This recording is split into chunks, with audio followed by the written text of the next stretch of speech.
Howdy, howdy, guys. Oh shit! I wait a minute. Wait just a second.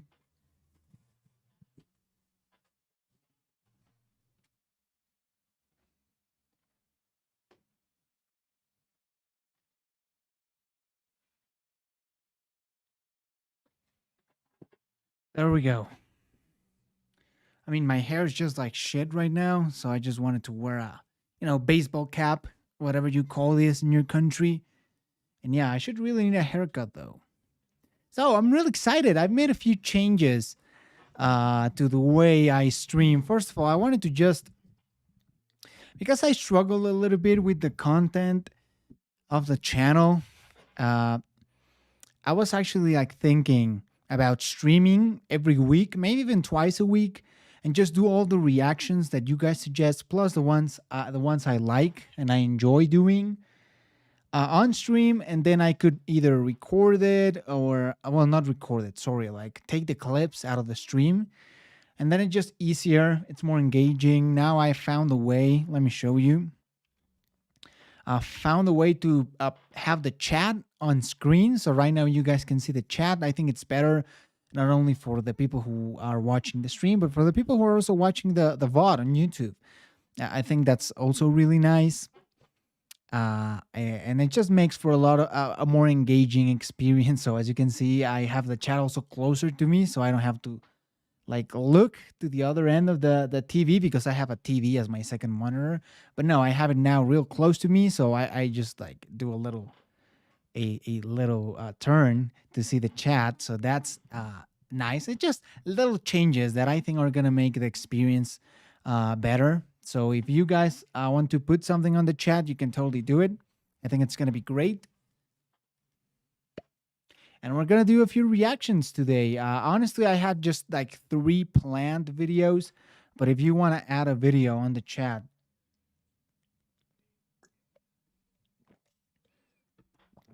like totally, go for it.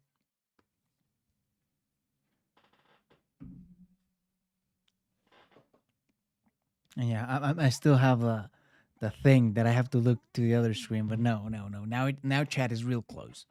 And yeah, we're gonna do a few reactions. First of all, a lot of people seem to like this channel called The Front. I think they do videos about history and World War II, particularly. They have a lot of content from World War II, so that's interesting. That's really cool. We're gonna do a reaction for real life lore. Also uploaded a video, and I think we're gonna react to countryballs and memes. Yeah, like country ball video. We're also gonna be doing that.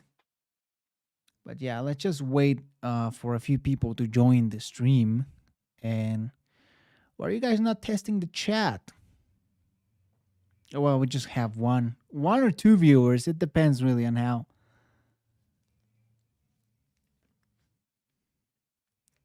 But yeah, this was just kind of a random stream. Today I watched the Spider-Man movie for a second time in a row, and let me tell you, it's a great movie. All right, it's a super fun movie.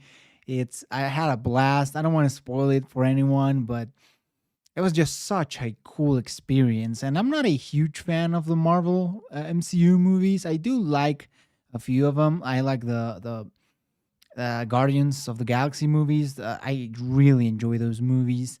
The Iron Man movies are cool. There's three people now on stream. Hello, guys. Feel free to use the chat now. Now the chat is on screen. So, just I'm learning, okay? I'm learning. Uh, and what else? What other MCU movie I like? Spider Man. All the Tom Holland. A lot of people. I was surprised. A lot of people don't like the Tom Holland Spider Man. Yeah, I agree. Hello, Steven. It's good to see you, my man. I haven't seen a comment from you in a while, but it's good to see you. It's good that you also like the Spider Man movie. To be honest, it was great. Like I don't like.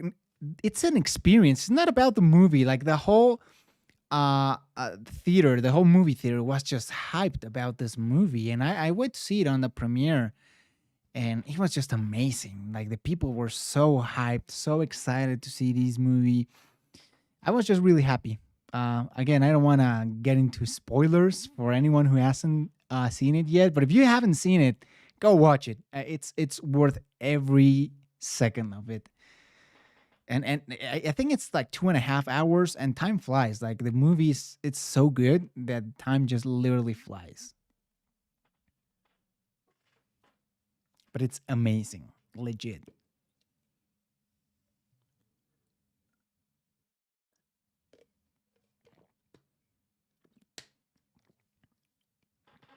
Been busy, yeah, I know, right?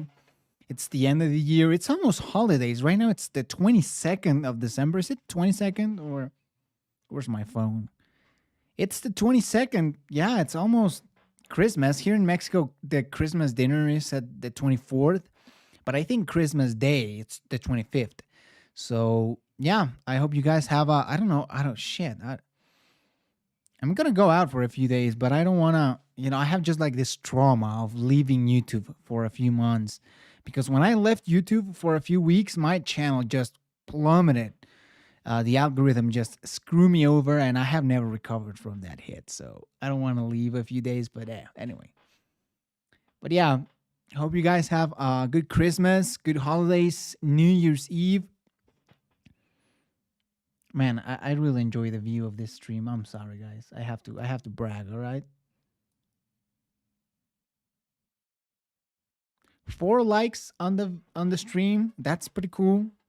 Especially because we haven't done anything at all. But yeah, if you're watching from YouTube, there's gonna be like, hello Thomas, good to see you, my man. Now we have the chat on screen, which gosh, I really love that. I always wanted to have the chat on screen, but for whatever reason, I never did. And it's very easy. I don't know why I never did that. Yeah, we're gonna start real soon with this the front video, which I think it's World War II video. How a platoon of postmen embarrassed the SS at start of World War II. So I'm guessing, like, is it postmen like from the post office, or does it have any other meaning that I'm not aware of?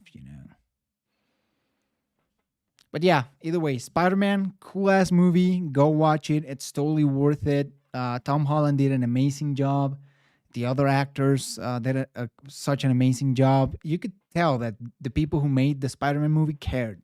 Like the director, I think it's John Watts who directed this one. The screenwriters did such a fantastic job. Every Marvel movie is gonna have some cool effects too. So I don't know. I'm not.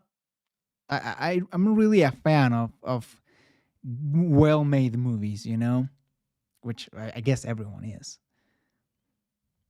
From the post office. Okay, yeah. So it's not a language thing. It is.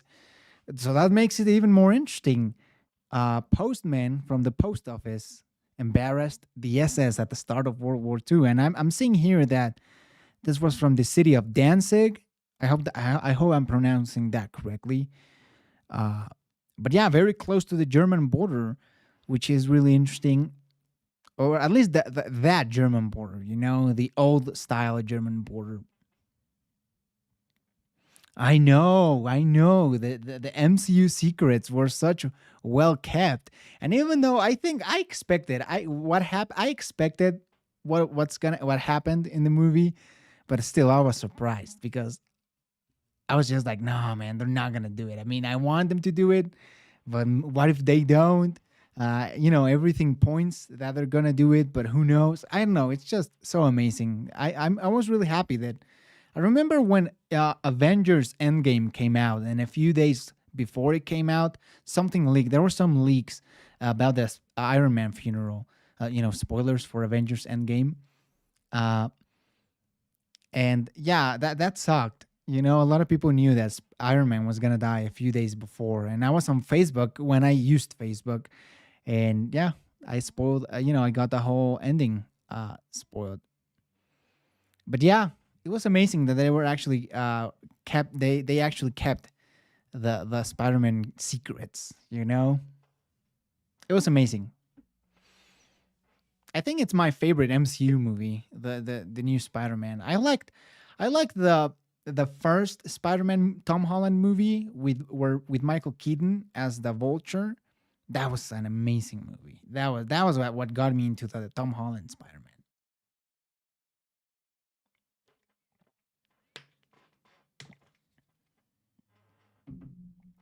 Because Michael Keaton did a great job as the Vulture.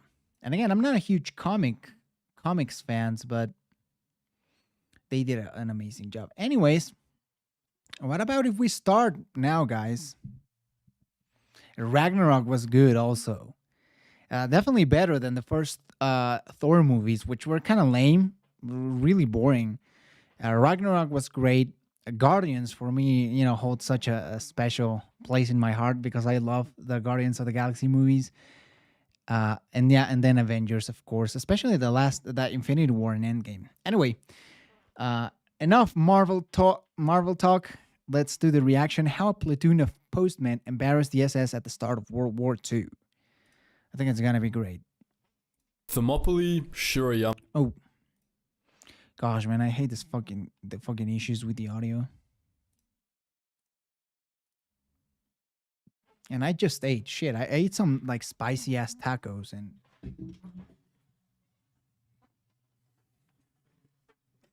I'm just gonna take an anti-acid real quick. I know this is super random, but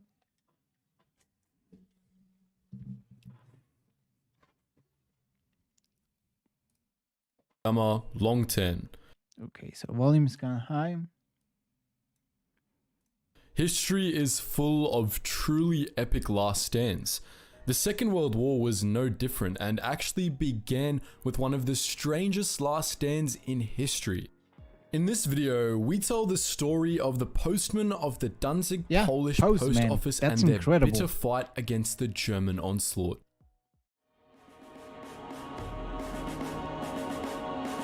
I mean, bro, postman. I am really intrigued about this. I have no idea what the postman embarrassing the SS is going to be about. The front. I love channels that are dedicated to World War II. The scene of this epic defense was the free city of Danzig, a semi-autonomous city-state squeezed between Poland and German East Prussia. Exactly. German East Prussia. This was the old German border, and Danzig was like one of the few port cities that Poland had. My paternal great-grandfather served in the Royal Air Force. When he was on his way to serve in North Africa, his ship got sunk by a submarine. He was stranded at sea for 24 hours. Wow, that's a great story. I had no family members that fought in World War II. But they were refugees from Europe, and that's how they came to Mexico. So yeah, I have a little Jewish in me. He was stranded at sea for 24 hours. That's really incredible. A great survival story. This is gonna be interesting. I never heard anything on this story. Yeah, me neither. On the Baltic Sea. I guess there's a lot of was a unheard political anomaly created during the Treaty of Versailles as a compromise between Poland and Germany. As with every good compromise, no one was really happy, but no one wanted another war. Danzig was a rich port city and Polish leaders wanted it to shore up their battered economy. All well and good, but close to 98% of the population was German. Oh. Such a high German population meant that when the Great Depression hit in the 1930s, Danzig followed Germany's lead in embracing Nazism. From June 1933, the Danzig government was Which is not always the case. Switzerland had a lot of big German population. Very few of them, almost none, supported the Nazi party. So not because they were German, they're controlled gonna by the Nazi party support and cooperated the Nazi closely government at with the time. Germany. But The city police were politicized and used to intimidate opposition journalists and political figures. The 1930s also saw the rise of Hitler's feared paramilitaries, the SA. SS. Also known as the brown shirts due to their distinctive uniforms, these He said thugs were the SA Nazi party's or SS? enforcers. They were experts at intimidation, targeting politicians, journalists, Jews, and anyone else deemed undesirable. to prevent The brown Jews. shirts Wow. were essentially the precursors to the infamous SS, who became active in Danzig in 1939. The Danzig SS unit was well equipped, boasting 6 infantry companies and 2 anti-tank companies. There was no shortage of top-notch German weapons or military equipment for the Nazi forces in Danzig. The Danzig City Police Force became yet another arm of the Nazi intimidation machine. Under the command of Nazi city officials, the police worked closely with the brown shirts and later the SS. Armed with German-made weapons, the Danzig police contributed to the widespread persecution of the city's Polish minority. Relations between Poland Which I mean, at 2%, the Polish minority was truly really small. So very easy to intimidate. and Germany deteriorated throughout the 1930s, coming to a head in 1938 when Ribbentrop, the German Minister of Foreign Affairs, demanded Danzig The pact with the Soviet Union. Yeah, no one saw that coming. be joined with Germany. Poland refused and the media seized it, establishing Danzig as a symbol of Polish sovereignty important enough to The fight over. Molotov-Ribbentrop This pact. was broadly called the Danzig Crisis and was Hitler's major pretense for war with Poland. As war began to look inevitable, the Danzig police drew up plans to capture key Polish institutions in the city. They worked closely with both the brown shirts and the local SS unit, sharing intelligence and preparing the weapons. famous scene of the One Polish of the key insignia being targets was the removed. Polish post office, a building that was technically sovereign Polish territory. It wasn't just Danzig's Nazi factions and police that could see a war was coming. Polish officials could see it too. They also correctly guessed that the Polish territory in Danzig would get attacked first. To turn the post office into a defensible position, Polish High Command sent in the combat engineer and army reserve They saw shit was coming, Sub-Lieutenant yeah. Konrad Gudurski. Sub-Lieutenant Gudurski It's kind of like now and everything that's going on with Ukraine, huh? I don't know. I think it's really scary. I think I don't think there's gonna be a huge war, but shit's gonna hit the fan, you know. So I hope it's just like wasted really small. no time in preparing the building to withstand an assault. Oh, there's the Trees post and office. hedges were cut down to remove cover, doors and windows were reinforced, and barricades were erected. Sub-Lieutenant Gudurski also brought with him a cache of weapons for the defenders. They had 1 anti-tank rifle, 3 Polish-made Browning automatic rifles, 3 crates of grenades, and around Polish-made. 40 other bolt-action rifles and pistols. Their ammunition was extremely limited. Most impressive of all though, Sub-Lieutenant Gudurski managed to whip 43 postmen and clerks into a formidable military force. Wow. He appointed the postal worker Alphonse Flisikovsky as his second in command, and together they organized the men into squads. The postmen were equipped with weapons and taught to kill. The 2 leaders also worked out a defense strategy where they This planned is to hold out insane. for a maximum of 6 hours before the Polish Pomeranian army would sweep in to rescue them.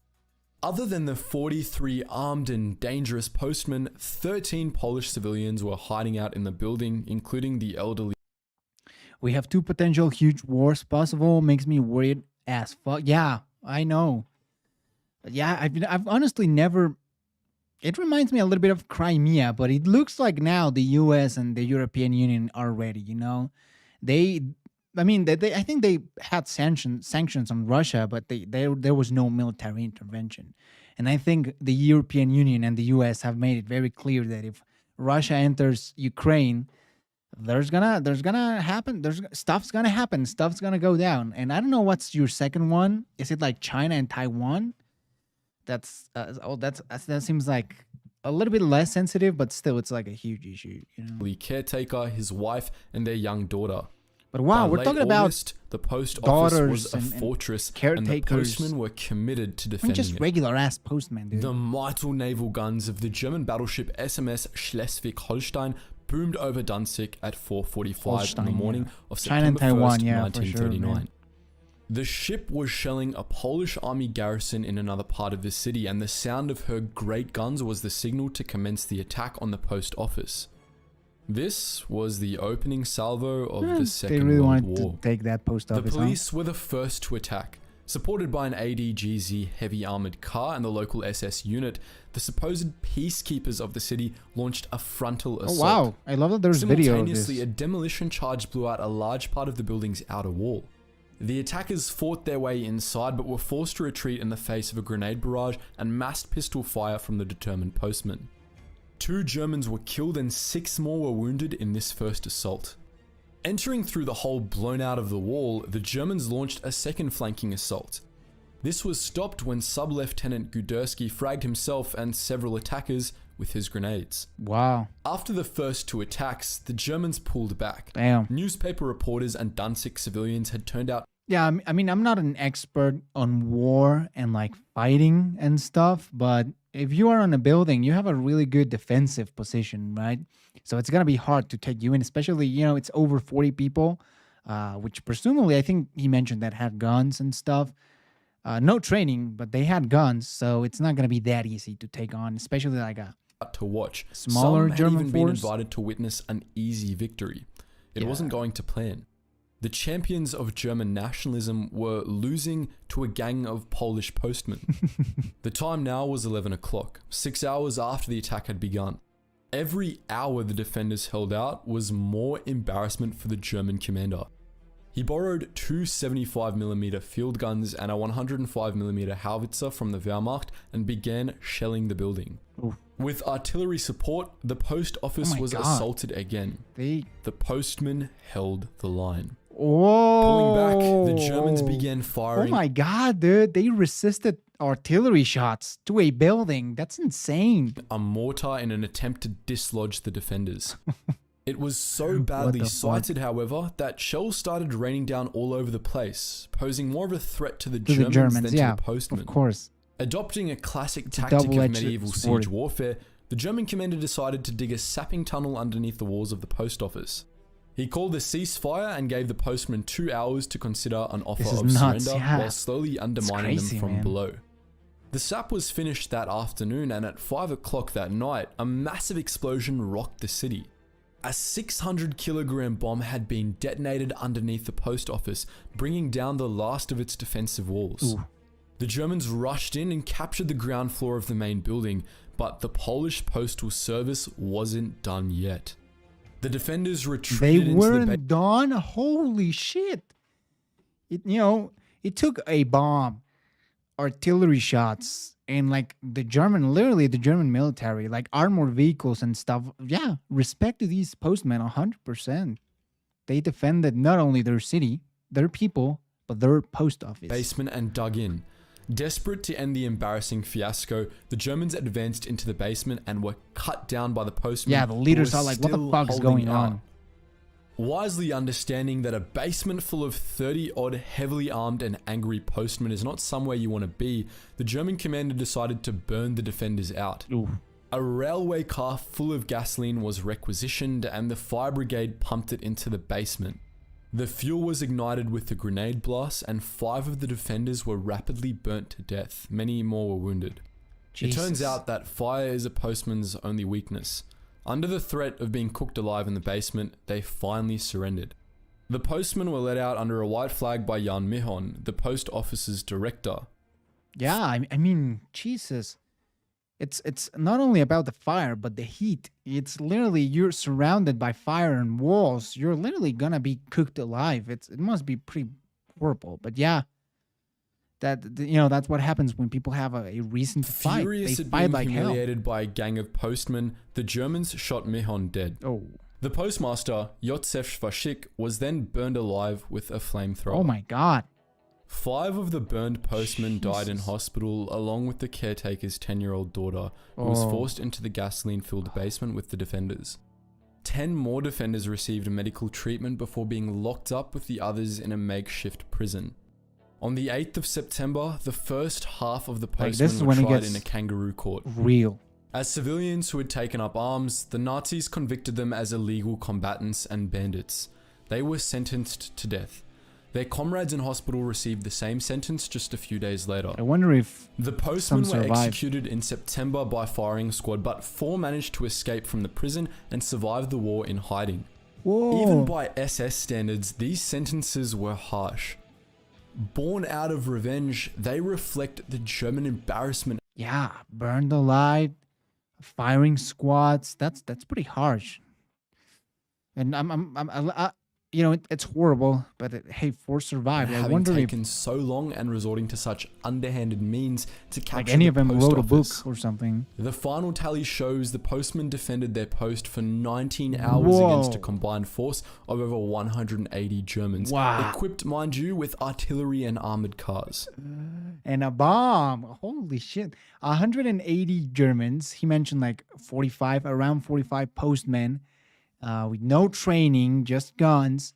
Wow, that's really impressive. The Poles killed 10 Germans and wounded 22 while only losing 8 of their own during the siege. Defiant to the end, the postmen of the Danzig Polish post office rebuffed every attack, only succumbing when they were mined from below or had fire poured from them from above. That was the story of the postmen of the Danzig Polish post office. And kudos to the guys who got away. We might not know their story if they were no survivors. Yeah, that's true. I mean, we know what happened because of them. And out of 40-something, 4 survived. I mean, I hate it for the other 35 or 30-something that couldn't make it. But wow, I'm really glad that this story on the very first day of the Second World War. What do you think about the German siege tactics? How far would you go to protect the mail? Are you a bit scared? Wow, what a scene that must have been. Jesus, I wasn't expecting it to be that good.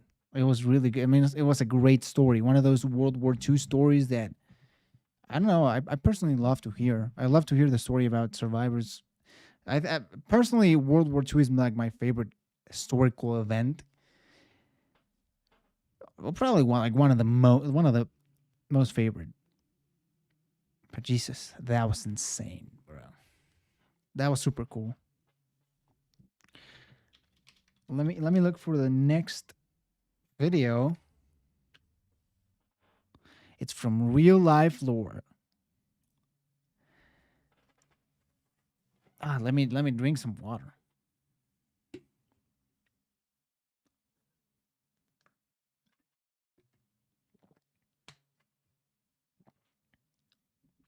This was pretty good. So let's continue with why Anchorage is America's most OP city. So are we using OP as like a, I don't know, like cool city or tough city? I hope that's what he means, because I guess we're gonna find out. But yeah, it's from Real Life Lore. Please, sir, you amongst Oversimplified have some of the most strict copyright on my videos, so I hope that this one is not the case. I hope the stream doesn't get copyrighted. I don't know if that's possible. This video is made possible by CuriosityStream and Nebula. Watch another full-length companion video to this one in my ongoing Modern Conflict series that explains the entire history of the conflict between Greece and Turkey, from the Turkish invasion of Cyprus to the brink of war in the Mediterranean this year, which you can access by signing up for the CuriosityStream Nebula bundle deal for less than $12 I do have Nebula, you know. At I think it's like a cool service, but if you guys are watching from YouTube, don't forget that you can give a like, subscribe to the channel if you enjoyed this video or these reactions, and you can check my links in the description. I'm starting to like play out selling, not merch from the channel, but you know, shirts or mugs that I think are cool. So if you want to check that out, you can always go there and, you know, maybe buy something. Of course, the designs will get better as I get a little bit more funding and stuff. And yeah, what was Mexico doing in the 1930s and 40s? I know Mexico was recovering from a brutal, nearly decade-long civil war. Yeah, the deadliest conflict in Mexican history, and that includes a very brutal independence war, the Mexican American War, the Second French Intervention. Honestly, Mexico wasn't doing much. We had a whole episode of nationalizing the oil that was found. Mexico found oil. It's kind of like in the Middle East, how they had their own trip of finding oil and what to do with that oil. Here in Mexico, we found oil along the coast of Mexico, and people just didn't really knew what to do with the oil here. So there was a whole debate about that, and we nationalized the oil industry. America invaded Mexico for I don't know if it was like months or week, but they were angry that we nationalized the oil industry here. And honestly, not doing much. The PRI, the party that ruled Mexico for like over 70 years, was like starting to rule Mexico in those years. So it was honestly very chill, other than recovering for the Civil War and prepare for the World War II. Germany would sink two of our oil tankers, and we would decide to go to war with Germany. Although we never fought Germany, we did fight Japan in the Pacific to liberate the Philippines, but Mexican soldiers never went to Europe, other than the Mexican soldiers in the U.S. Army, of course. Best Mexico is Second Empire. Honestly, legit, the history of the Second Mexican Empire is really interesting. The French invaded and conquered Mexico. But there was a guy, okay, this Austrian prince from the Habsburg family that went from Austria to Mexico, and he was really into Mexico. Like, he actually wanted to do good stuff. He wanted to do so good that the French left him alone. They had problems with Prussia, and America had finished its civil war, and they weren't happy that they had invaded Mexico, so they left. But this guy, this Austrian prince, actually wanted to do good for Mexico. That's another interesting story. I should talk a little bit more about that. But I don't know if most Mexicans would agree with you, my man.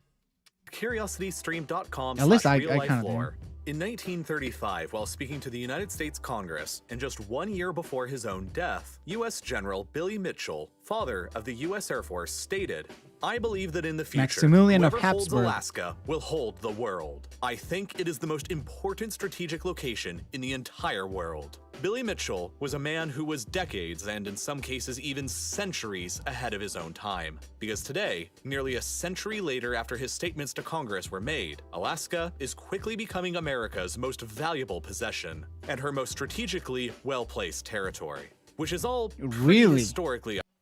I mean, Alaska has a lot of oil. A friend of mine who lives in Alaska tells me that they receive oil money. I don't know if every month or every year, but they do get paychecks from oil. So that's Ironic, pretty because cool. for most of human history, Alaska has been widely considered as almost completely worthless. In 1867, Alaska was still a colony of the Russian Empire, but they agreed to sell it to America for just $7.2 million. Yeah, I think Russia was scared that the British were going to invade Russia through Alaska. So they decided, hey, you know what?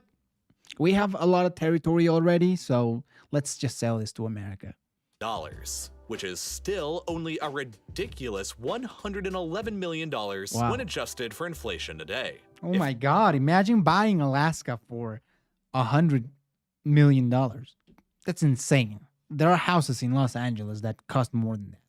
That same deal were offered today, Elon Musk could afford to buy Alaska more than 2,000 times over. That's pretty much how worthless the territory was valued at the time. And even a century later, when Alaska became a fully fledged state in 1959, their population was still only a little more than 200,000 Was Alaska the last state?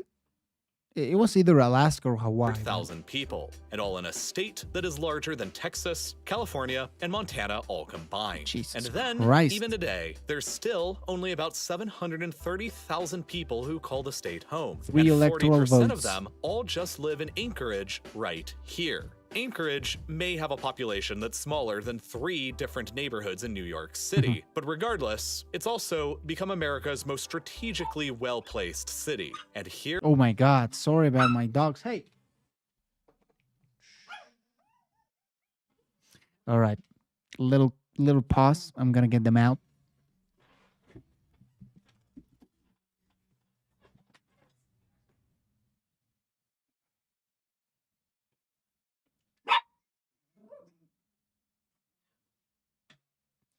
So here's the doggo.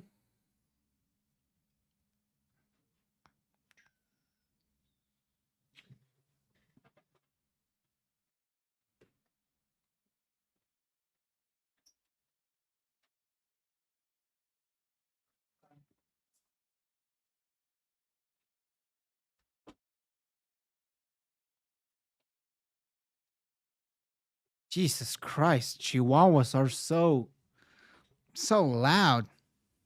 Yeah. Yeah, she's cute. She's really cute, but man, I mean, I love her to death. I always have her in my room, but yeah, maybe not the best idea while streaming. Here are all of the many reasons why.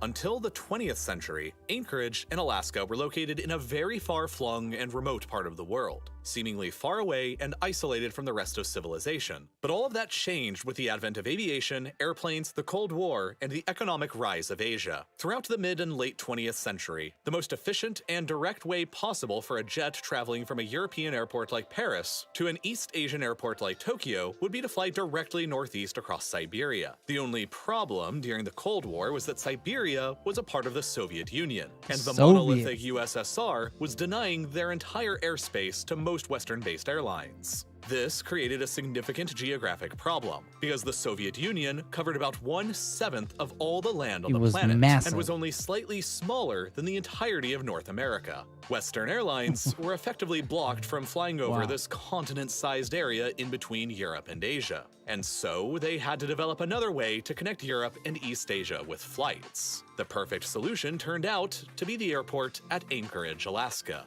You see, while the most efficient route between Europe and East Asia was blocked, the second most effective route was to fly from Europe north above the pole, skirt around the Soviet airspace, and then head south towards Japan.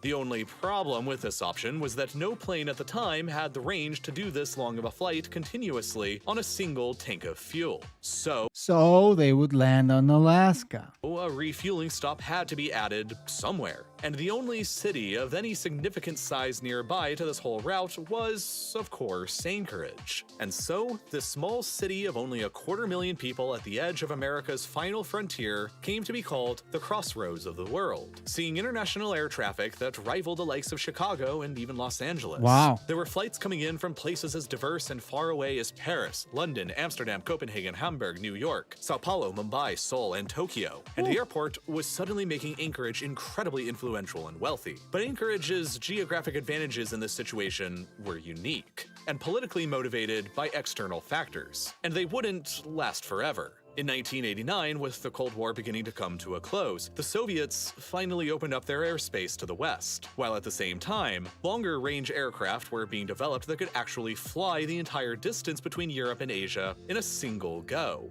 The results were fantastic for the airline companies that can now dramatically save on costs by flying more efficiently across Siberia, but they were disastrous for little Anchorage in Alaska. Each round-trip flight that Anchorage lost was equivalent to a, quote, $79,748 loss in fees, taxes, fuel, duty-free shopping, concessions, and catering dues. By 1991, Japan Airlines alone had decreased their once 17 weekly round-trip flights to Anchorage down to only 4. And oh my God.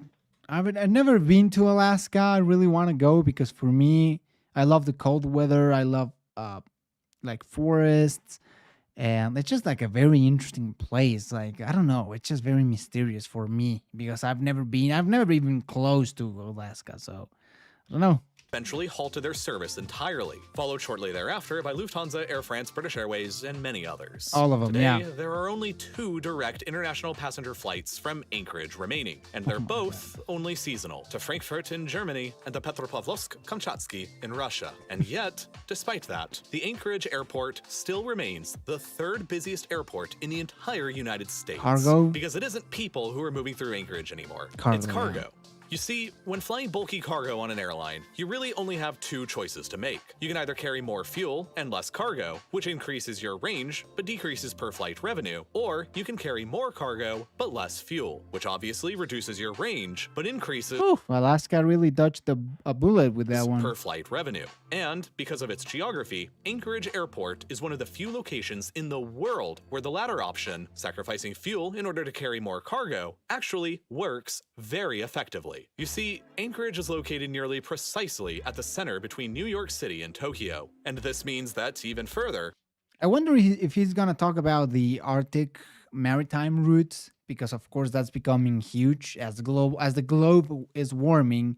One of like the few positive things you could say about that, which I mean it's like 90% negative, or if not 99% negative. But the Arctic routes are becoming more available, and that's gonna make like trade easier and shorter.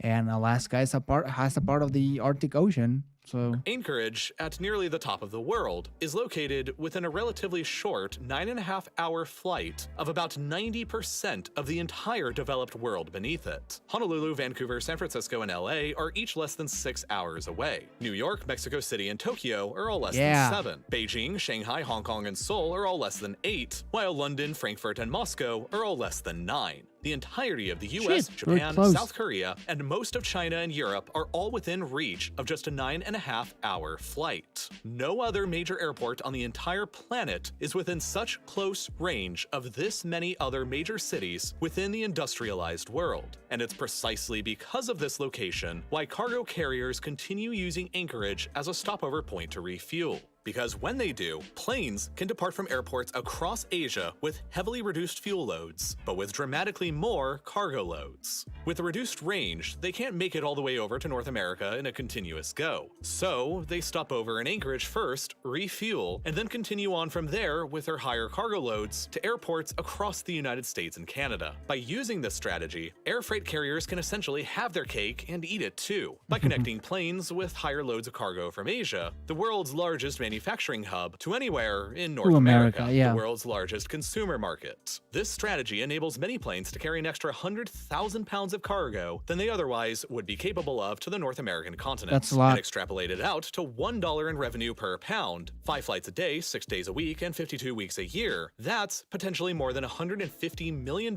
in added revenue for a carrier to make.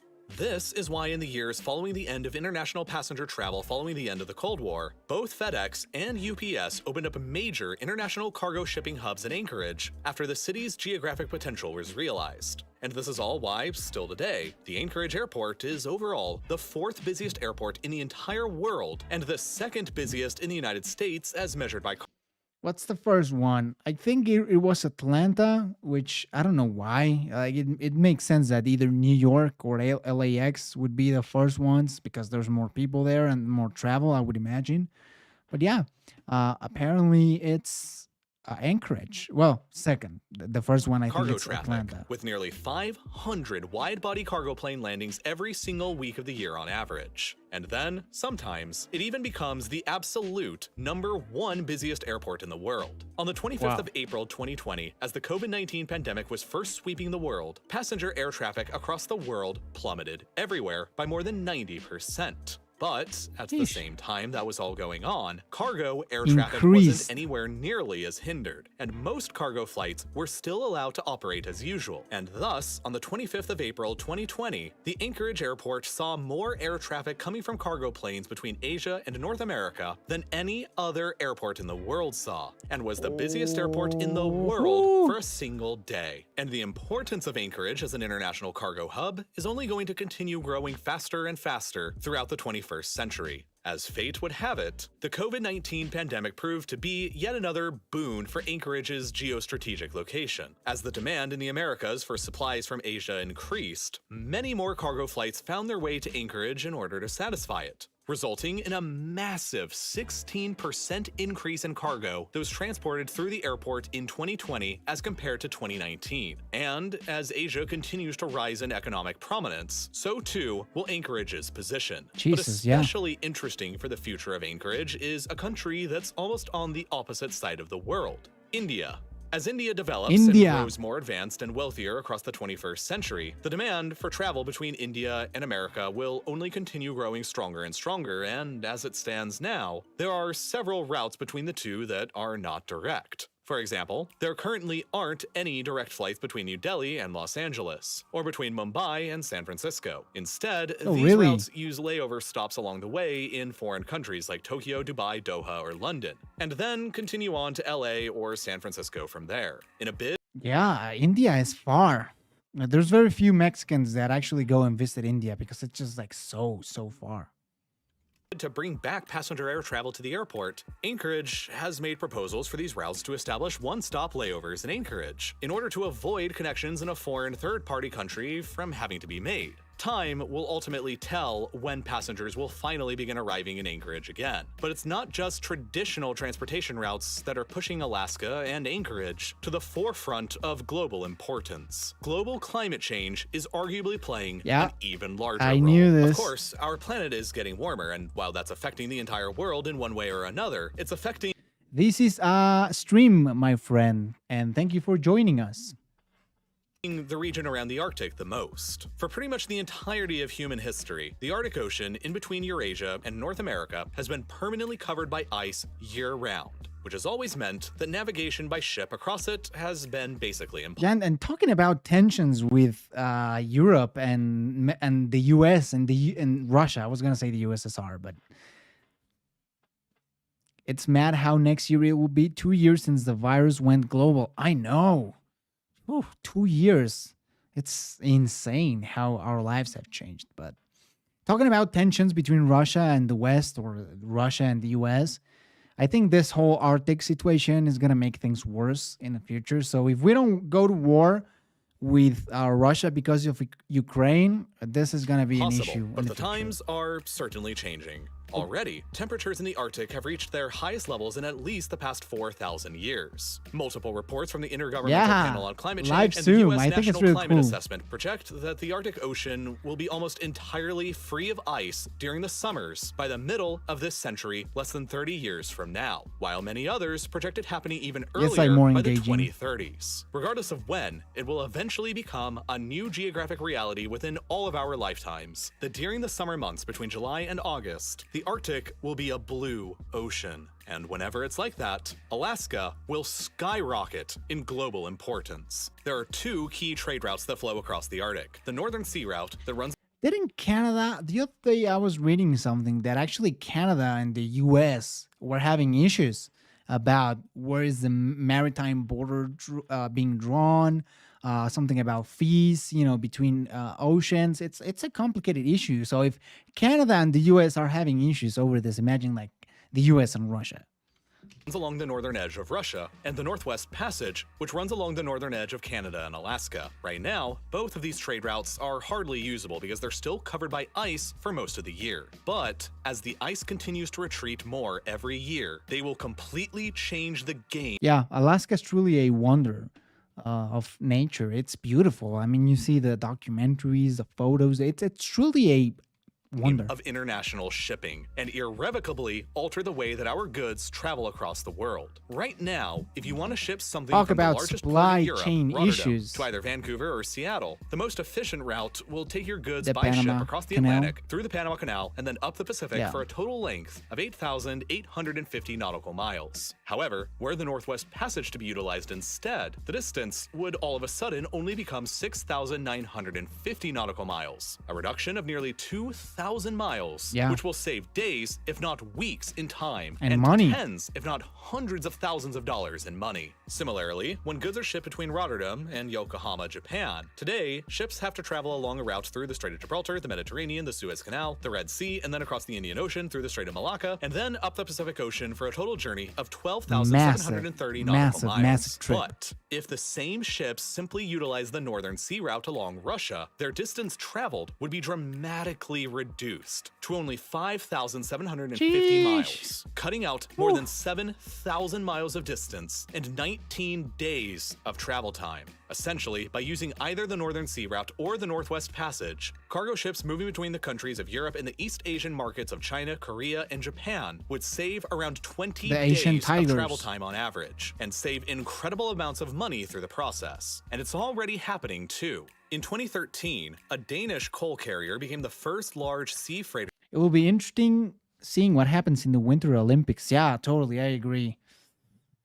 A lot of tension, successfully man. transit There's a lot the of Northwest tension. Passage by sailing from Vancouver to Finland. This route saved the ship 1,000 nautical miles over its more traditional route through the Panama Canal, which resulted in fuel savings of approximately $80,000 and enabled them to transport 15,000 tons of additional cargo that they could sell. By the middle of this century, these routes will be catapulted from obscurity to become the most important trade routes in the world, and they'll steal billions of dollars in trade revenue from the Suez and Panama Canals as the links between North America, Europe, and Asia that's true. reconverge in the north. And Egypt and Panama are gonna get once again, rolled Alaska's over. geographic position, long considered worthless, will be right at the epicenter of it all. Both the Northwest Passage and Northern Sea Route will have no other choice but to pass through the narrow Bering Strait between Alaska and Russia, meaning that Alaska will effectively hand the United States I'm sure the Russians are really regretting setting Alaska. They're like, oh my God.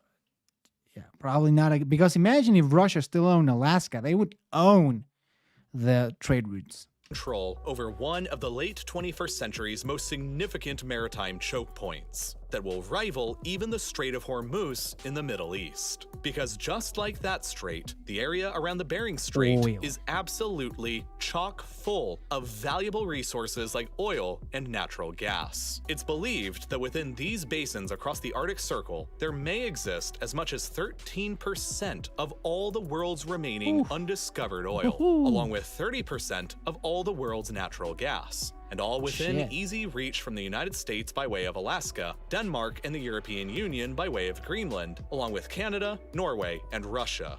The possibility of all these rich and untapped They literally sold it and oil got discovered 7 years later in Alaska. True.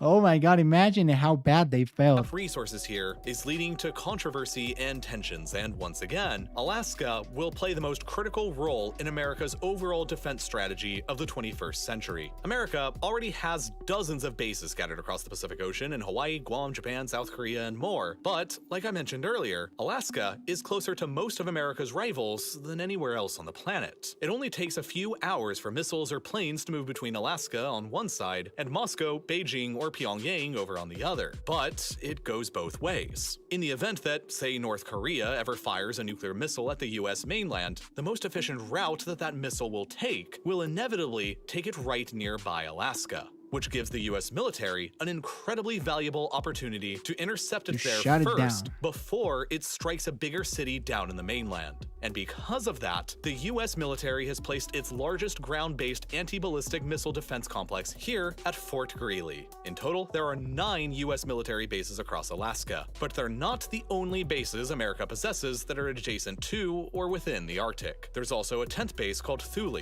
over on the northwestern tip of Greenland, and Greenland, America is far from the only country who has bases up here. Canada has about 4, the Norwegians have 1, while the Russians have at least 18 that are Jesus. publicly known about, which are more bases than every other country around the Arctic combined. When everything gets put together like this, it begins to make more sense why the Trump administration offered to purchase Greenland from Denmark back a few years ago. It was smart.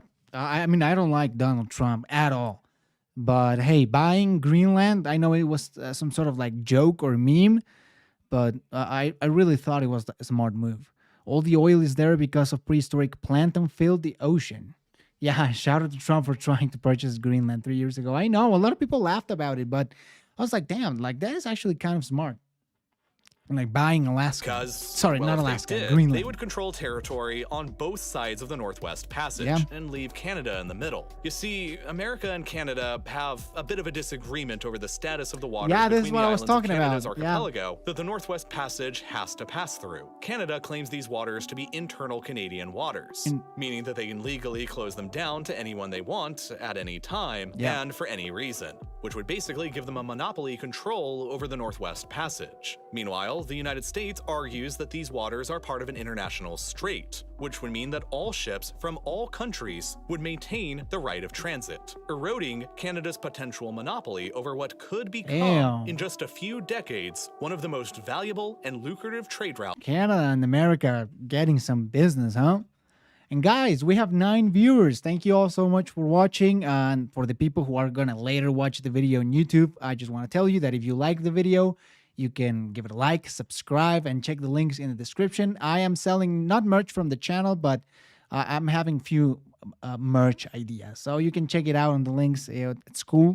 In the It's world. it's lit. Right now, with ice still covering most of And the yeah. waters for most of the year, this dispute isn't really a big concern for either America or Canada. But in the future, Not it could now. have enormous geopolitical implications and bring the two allies of today directly into the conflicts of the future. And that's all not even to mention Russia's ambitions in the area. Already, more than 20% of Russia's entire GDP is generated by resource extraction from the Arctic, primarily in the form of natural gas and other hydrocarbons. Russia already produces more natural gas than any other country in the world from their Arctic gas fields. And through sprawling pipelines from there, they use this gas to supply nearly the entirety of Europe and greatly influence Europe's policies in the process. Many European countries already receive the majority or nearly the majority of their entire gas supply from Russia alone. And as the ice and permafrost continues to melt away up in the north, Russia will acquire even more gas. Yeah, it's it's bad. I'm sure if Alaska was under Russian control, the US would be freaking out. Oh, for sure. Yeah, there would be missiles all over Alaska. To continue increasing Like all Europe's over. dangerous dependency upon them more and more. This is It why is dangerous, Russia yeah. believes the Arctic will be their catalyst that'll propel them back onto the world stage once again as an influential global great power. I mean, Russia really needs that. They are struggling. Russia's the climate change winner. Yeah, they are. And they're really struggling right now. So maybe this is something that's going to bring Russia back. Spain used to receive gas from Morocco and they do the same. Oh, wow. I actually didn't know that. And it's why the Russian military has been rapidly expanding their bases up here and reactivating decades-old defunct Soviet installations. The Arctic is quickly heating up to become the late 21st century's greatest geopolitical showdown and the greatest source It's gonna of be new bad. global wealth. And as it stands right now, there aren't that many large cities nearby that'll be capable of capitalizing on it. If you draw out a 400-mile zone around the outer edge of the Arctic Circle, then these are the only cities of any reasonable size close by, and the largest of them by far are Murmansk in Russia and Anchorage in the United States. However, since Anchorage is located closer to the Bering Strait choke point, is within closer proximity of both the Arctic and Pacific Oceans, and is closer to more of the developed world like the US, Canada, Japan, and South Korea, I believe that Anchorage is the more strategic location of the two. Oh, yeah, and will for without a sure, doubt for sure. become the world's most strategically well-positioned city of the century. The conflict between nations brewing over the Arctic is primarily a severe concern for the future. But if you want to see a glimpse into how it all might play out, you needn't look very far to see a modern-day conflict over the exact same kinds of issues in the Mediterranean Spain Sea and Morocco. between Greece and Turkey. Over here, there have also been very recent discoveries of incredibly rich fields of natural gas and hydrocarbons. There are conflicting maritime boundaries between multiple major powers, while both the Russians and Americans are heavily influencing opposing sides. Gosh. A major When hasn't that been the case? You know? war nearly erupted between both Like sides here always. over all of these issues just this year. And in the event that it ever does fully blow up, Oh, it'll without a shit. doubt become the greatest and the most devastating war ever fought in Europe since the Second World War. And the modern crisis here goes back centuries. Greece and Turkey have fought Yeah, the Greeks and the Turks have that beef for like what? A couple centuries? Well, no, well over that. I mean, since the Ottomans. So yeah, it's a centuries beef. Yeah, Cyprus. It's complicated, man. Cyprus is probably one of the messiest parts of Europe. You got the Greeks, the Turks, the British territories, and like there's also the United Nations line that divides northern Cyprus and Cyprus. It's complex. massive wars against one another leading into the 20th century. They exchanged millions of people between them in one of history's most disastrous transfers of population. Oh, disastrous. The island of Cyprus was invaded and forcefully partitioned between a Turkish side and a Greek side that remains to this day. While the entire story is incredibly long, complicated, and controversial to tell, full of countless tragedies and misunderstandings that have all culminated into why the world rests on a knife's edge here and why why the world is what it is today. Without a doubt, the modern wars and conflicts between Greece and Turkey are one of the most critical and fascinating conflicts of the entire 21st century to understand. But, unfortunately, it's also, at the same time, not really acceptable for me to cover in any kind of detail on YouTube due to their terms of service. After nearly 6 years of making Oh, so this is like just the end, right? It's just like promotional material. know that any videos covering wars or conflicts, especially ones that are going on right now, are nearly impossible to have monetized, which means that they'll be censored. And the people who react to those also get demonetized. You remember how Greece and Turkey exchanged population after World War I? That did not happen in Cyprus, since it was a British protectorate. Yeah. I didn't know it was messy. He described it as being very messy. I don't remember it being like that. But of course, I'm very ignorant about it. But it's very interesting how they exchanged literally millions. And that's true. At the end of the day, it always comes up to the British, doesn't it? And after independence, they tried to merge with Greece, and Turkey went to war to prevent that. Holy shit. It's always about small islands, but then again, some of those islands are kind of important. I mean, British. I mean, isn't it like Northern Cyprus like only recognized by Turkey? I think like Cyprus is the normal regular nation, but it's just Northern Cyprus only recognized by Turkey. I went to Cyprus a decade ago. It's crazy seeing old watchtowers and soldiers on both sides. My cousin has half Cypriot, and his family was affected by the war, and it was truly a sad story. Yeah, I mean, especially when you consider the beef that that Turks and the Greeks have with each other. It's really complicated.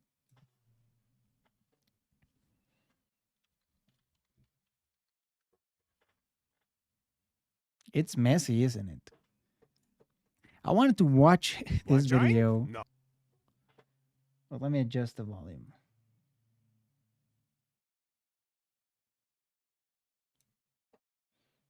The Brits still have a big military base in Cyprus. Chief.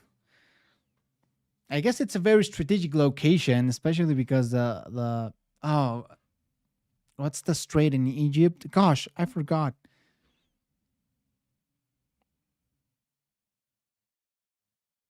The Suez Canal. That's what I want to talk about. Like the Suez Canal is very close to Cyprus, so maybe they kept their military base because of that. But yeah, it's messy, guys. It's super messy. Anyways, let's watch this Countryballs episode 1. I was gonna do a video reaction, but I just never did. So I just like put it off and off and off. So I just wanted to watch it right now and see what's up. It's 11 minutes from the creator Lemonade. So that's an interesting name.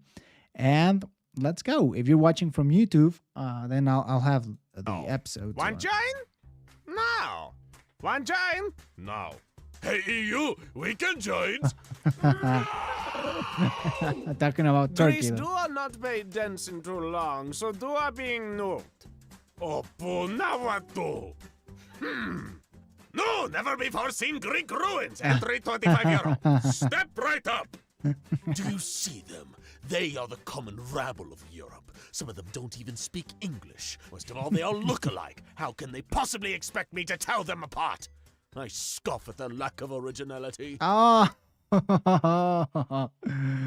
yeah, the British flag on every single British colony. The Union Jack, sorry, it's not a British flag. Those damn Ruskies are the only thing stopping me from taking over the rest of the world. It's about time I take them out. Sir, the possibility of successfully invading Russia is approximately 3,720 to 1. Never tell me the odds. Vous aussi? I don't want to talk about it. So we got, Third Reich, Napoleon, and then America, if it tried to invade Russia. Gemini, how can your restaurant make so much money? Just remember, customer is king. Customer is king. Why, France, why? Mongol boy, of not sure do what. Wait, got ideas. Mongol grow big, bigger, pop. Yeah, it collapsed. Shits. Keep clay. No go aways. Keep clay. No. Keep clay. Oh, the I'm not ocean. here Yeah. alone. Scheib, Frankreich! Yeah, for sure. We can check that out. Not the tank! I want power! I want power! This The my Greeks, god the Zeus. Romans. This my god Jupiter! I need that money. I need more that money. Mamma mia! Blah, blah, blah, student debt, blah, blah, crisis. Germany, would you pay attention? This is important. Well, sorry, America. I just have no interest on student loans. Oh, you love I that didn't got line, that don't one. You? You want to say free, huh? No communism for my boy. Hong Oh, Kong. you're lucky. Oh With no. Africa, I used a pencil. Well, it's clear you need your own country. I'm out of here. Toodles and good luck. Do you know all of that could have just caused decades of conflict? Oh, I'm talking aware, about Jack. Cyprus, man. Well aware. Come to Brazil. No. Please come. I already said no. Can you just shut things up? Hey, Brazil. Oi! If you don't come to Brazil, Brazil will come come to you. I'm having trouble with immigrants. Yeah, this is about the war with Paraguay. I think it's called the Triple Alliance War. And yeah, it was fought in you Uruguay. are immigrants. What have you done? America, why are you having so much strife? They're my gun belts. I have a lot of freedom guns, Ukraine. Belts? Can Poland sings? Wait, Lithuania. God helpings! Okay, my turn. What did potato say to potato? Easy trick question. Nobody have two potato. Oh, blimey. The accents on Down this with are yet really another good. Horrible case of the royals.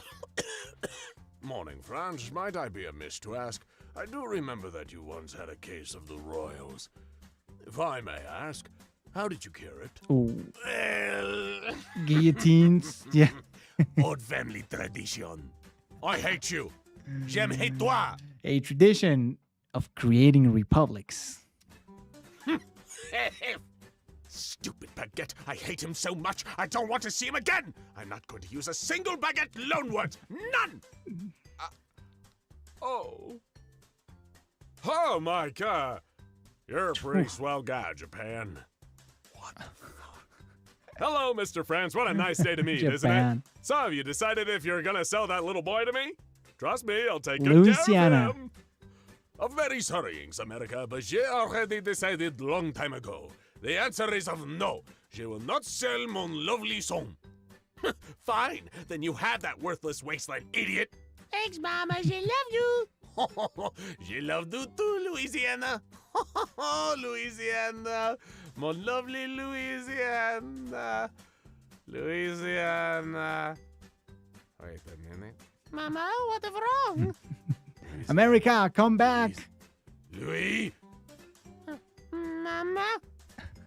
take him. Get away. A tariff for you? And if I'm not mistaken, Louisiana was also kind of cheap.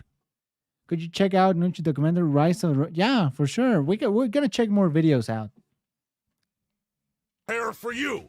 And a tariff for you. I foresee zero negative consequences coming out of this. T-34. Everyone angry we can't about keep it. meeting like this. We're enemies.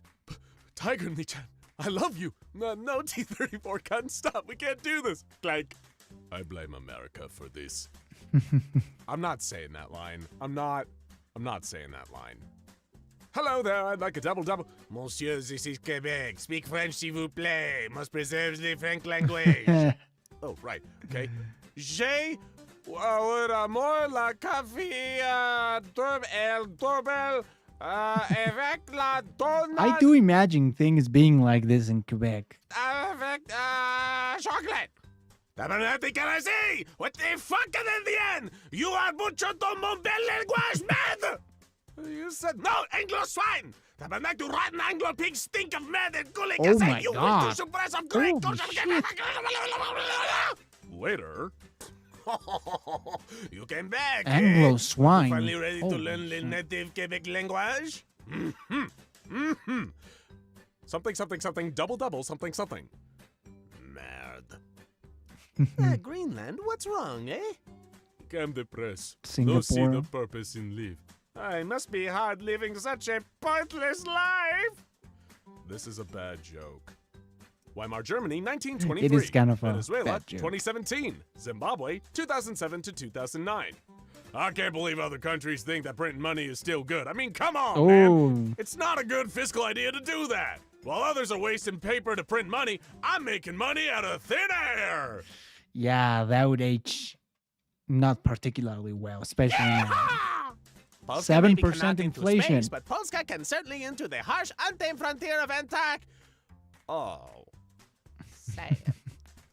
Yo, France, where's the always place where about you Poland, invented boy. French fries? Oh no, Amerique. It is Belgique who make inventive fries. Belgium? Isn't that in France? Je wish it was of the case. Later. Bonjour. Oh, no. Oh, Ruslan, Isham think you are change. You tell me that you are of democracy now. But Russian democracy is BS. Make prison of political rival is not democracy being. Yes, is. again, talking about modern context. Russia is to vote to it. And who is do the vote? Me. Oh, scheiße. Countryballs. Taiwan is of disputings. Can I into UN? No. Can I into other countries? No, no, no, no, no. Sorry, no. All of them, Can no. I at least into mainland China? Yes, but you know of rulings me. I is of real China. I is of rulings you. No. They're like, damn. I will bury you. Red Army cannot be stopping this. Another Georgia will for my collection. Warsaw Pact, your last meal. You're not invited to my birthday party at Disneyland anymore. Ha ha ha! And we're not working on glorious union of Soviet Socialist Republic? Hey, come on, I not really mean it. Oh. Step right up, test your aim at the ring toss game. Lonely Soviet Union. You there, young man, would you like to test your arm? Hit the pole and win a fabulous Oh. prize. Oh, Germany arrested on assault charges. I had World War II backflash all over again. Beautiful city of Tenochtitlan. In perfect balance Hey. with Lake Texcoco. Yo. And The this look Spanish, like a yeah. perfect spot for me mega super big city. We'll expand our lake. You can see no problems coming from this. Okay, the Spanish accent is not that great, but you know, hey, I can't blame him. Oh, god damn it. Mombadi Yeah, if you didn't know, Mexico City is sinking, and there's a lot of earthquakes that are really bad. It's just a is mess. filled with pan. Shame. Ow. Many hello, Japan. I hear you be least obese nation of first world. Why is? Ah, Poland. Did I ever tell you what happened last time we had fat men in Japan? Oh, yeah, Batman was one of the bombs. That's a really a dark my joke, God. dude. What else? Was Spicy. 1919. Fill the bag with money as well. Their Spanish accent sounded kind of Canadian. Preparations. How much? 1920. 1929. 1933. How about V9? 1945. Oh, How about yes? 1980. 2010. Isham done with giving money. Give oh, money. give money, yeah. Ireland, What do you Italy, think are your Greece. strong points? Always was good at socializing. Tags you it. Tag, you're right. Tags you it. Poke. Tags. Oh, Thanks, little buddy. Boom. You're it. Hey, Switzerland, is glass half empty or half full? Switzerland. Stay neutral, stay neutral, stay neutral, stay neutral. Yes. Switzerland Brazil, neutrality. why are you even do this? Profit. I'm convinced. When can into space? What you don't get is Sea of Japan because it's next to Japan. No, it's Sea of Korea because it border next to Korea. Okie dokie, I have a solution for this. Now no confusion, is all of Japan. There are too many of them. We have to leave. Not we. You have to leave. What? Dunkirk, Go home. yeah. I'll buy you times. But tell them how I fought. How I was brave. Don't forget what I did. Oh, here the memes today. about France I surrendering. won't. No one will. And then my whole navy came in and evacuated every British soldier, all while that froggy was surrendering. Wow, so cool. Roast beef. And with that, that's the end of the very first Countryballs episode. I Ew. hope you guys enjoyed this. It was something. First episode came to an end. That was super fun. I don't know if you guys enjoyed it, but I had a blast with the country. I was like, I had no commentary because it was just like chill and fun. But okay, we got a few suggestions. Let's do the first one. The top 10 largest forests or frosts. I think it's forest maybe. Okay.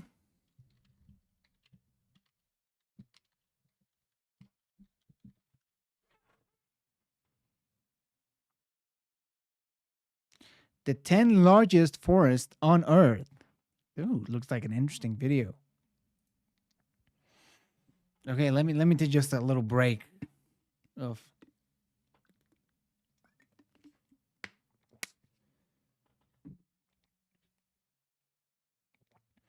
All right, bro, I gotta head out. I will see you on the flip side. Keep up the good work. Thank you, Steven. Have a good time wherever you're going, and good luck and stay safe.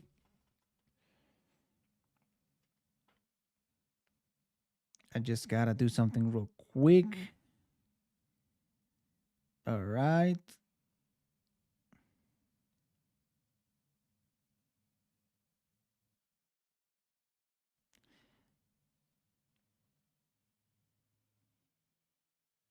And that's it. So the 10 largest forests on Earth from YouTuber Atlas Pro. I haven't heard about this YouTuber. I don't know any of his work. So I think it's going to be really interesting.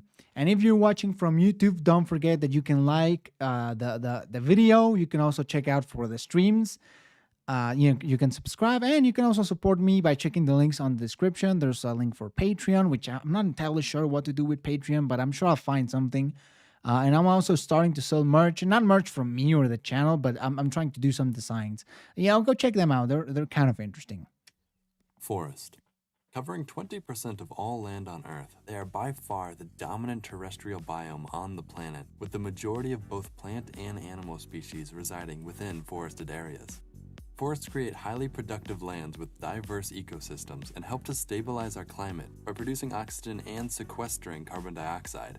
It should suffice to say that forests are among the most important natural features Is on this our a planet, forest? and life on Earth wouldn't be the I mean, same. I suck at terrains or geography, if you want to call it. But I mean, this it's a jungle or forest. That's my question, because this really looks like a jungle, doesn't it? Without them. Unfortunately, this tremendous value has been overlooked in the past centuries as our world's forests have diminished to nearly half the size they once were. Before the Industrial Revolution, forests covered a total area of 60 million square kilometers of the surface of the Earth, which is 40% of all the land surface on the planet. But around the year 1850, as the human population exploded and the demand for space and resources skyrocketed, vast portions of the land were cleared for use in agriculture, human habitation, and resource extraction. Of the 60 million square kilometers of forest that covered the Earth not too long ago, only about 30 million square kilometers remain. Wow. And every year, around 73,000 square kilometers of Wow, forest. that's half. Especially, I think Europe is particularly hard hit by this. Africa as well. The Amazon, it's still pretty well untouched. Mexico seems kind of okay. Alaska, northern Canada, haven't seen much decline. So most of it is located in China, India, Africa, and Europe. Most of the like forests that have been. So, in honor of some of the Earth's most important and threatened habitat, let's take a look at the 10 largest forests on Earth. Is Amazon Before we start, gonna be though, number I just want one? to make a quick The distinction Amazon? between a forest Okay. and a woodland. To most people, they're synonymous, but there is an actual difference between the two words. Though slightly arbitrary, a woodland is an area with less than half of the ground covered by woody vegetation, like short trees and shrubs, while forests are a lot more dense, typically with taller trees and more than 50% of the ground covered by vegetation. Okay. Instead, woodlands are most commonly seen as a transition area between forests and grassland biomes. This definition means most Mediterranean and developed areas won't make it onto this list, as they qualify as woodlands and not true forests. Now that we have that out of the way, there's a suburban area in Houston called the Woodlands. I don't know. I was thinking about that. let's get started. Number 10 is the Primorye coniferous forest in Russia's far east subject of Primorsky Krai. Being the largest country on Earth, Russia is going to hold a couple of the world's largest forests, and you should expect to see it on this list again. Yeah. But here, in the Primorye forest, an impressive amount of diversity is to be found, especially when compared to other conifer forests of Russia. This is most likely a result of the fact that this land was avoided by glaciation in the past few ice ages, whereas lands further north became heavily glaciated within the past few thousand years, which prevented the diversification that occurred further south. Living here is the Ussuri black bear, Manchurian sika deer, and an impressive array of great cats, including the Amur leopard, the Eurasian lynx, and the Siberian tiger, where the Primorye forest is actually the last refuge. I'm guessing overall we're gonna see a lot of the biggest nations on Earth. Maybe we see China. We're probably gonna see the U.S. You know, in Alaska. We're definitely gonna see Canada as well. I think we're gonna see we're gonna see Brazil for sure, but maybe another Latin American country that holds also part of the Amazons, like for example Colombia or Peru. I don't know. Of the extremely endangered tiger. The Congo, probably gonna of only around see the Congo too. 540 individuals, though fortunately has been stable and increasing since 2005, when the population was only 393. This is. I know, right? The Primorye forest sounds really cool, and I will visit there if there wasn't Russia-related issues. Yeah, that's the thing. It's located, unfortunately, in also Russia. The only place on Earth where bears, tigers, and leopards coexist. That's true. Yeah, I was going to make a comment about that. Habitat for Blakiston's fish owl, the largest owl on Earth. Aside from the Korean pines and Manchurian firs that make up most of the forest, many plants here are relict species found nowhere else on Earth, including several species of fern and lotus plants. Another result of the great diversity found here is that many plants in the Primorye forest also offer medicinal benefits, and research is continually being conducted in this area. Due to its proximity to the Pacific Ocean, the climate here also qualifies as a temperate rainforest, although temperatures vary wildly based on the season, as during the summer, nearly tropical conditions persist, while Arctic conditions exist throughout winter. Due to the Primorye's remote location and impressive conservation efforts under the Soviet Union, it has remained almost entirely intact over the years. Only recently have commercial operations started to expand as Russia enters economic hardships. Funding for conservation has fallen from the federal government down to more regional powers, and as a result, the forest is less protected now. However, the area still receives good funding from the international community, and funnily enough, the United States is the greatest donator of funds to help in the preservation of these lands. That's funny. As a result of these efforts, my town is only about 70 years old. It was built after the war. It's mad to think before the land was covered in forest and farmland for hundreds, if not thousands of years. Yeah, for sure. That's very interesting. 70 years old, that's not very old, especially for a whole town. That's actually really forest interesting. is 130,000 square kilometers and consists mostly of old-growth forest. This is an impressively preserved forest, and sadly more of an exception to the rule for this list. I live in Mexico City, so it's one of the oldest Number 9 cities is out the there. Burmese tropical rainforest In in the Burma. modern country of Myanmar. What was once part of the greater Southeast Asian rainforest has sadly now receded into just a few pockets of forest, bitterly isolated country, which helped protect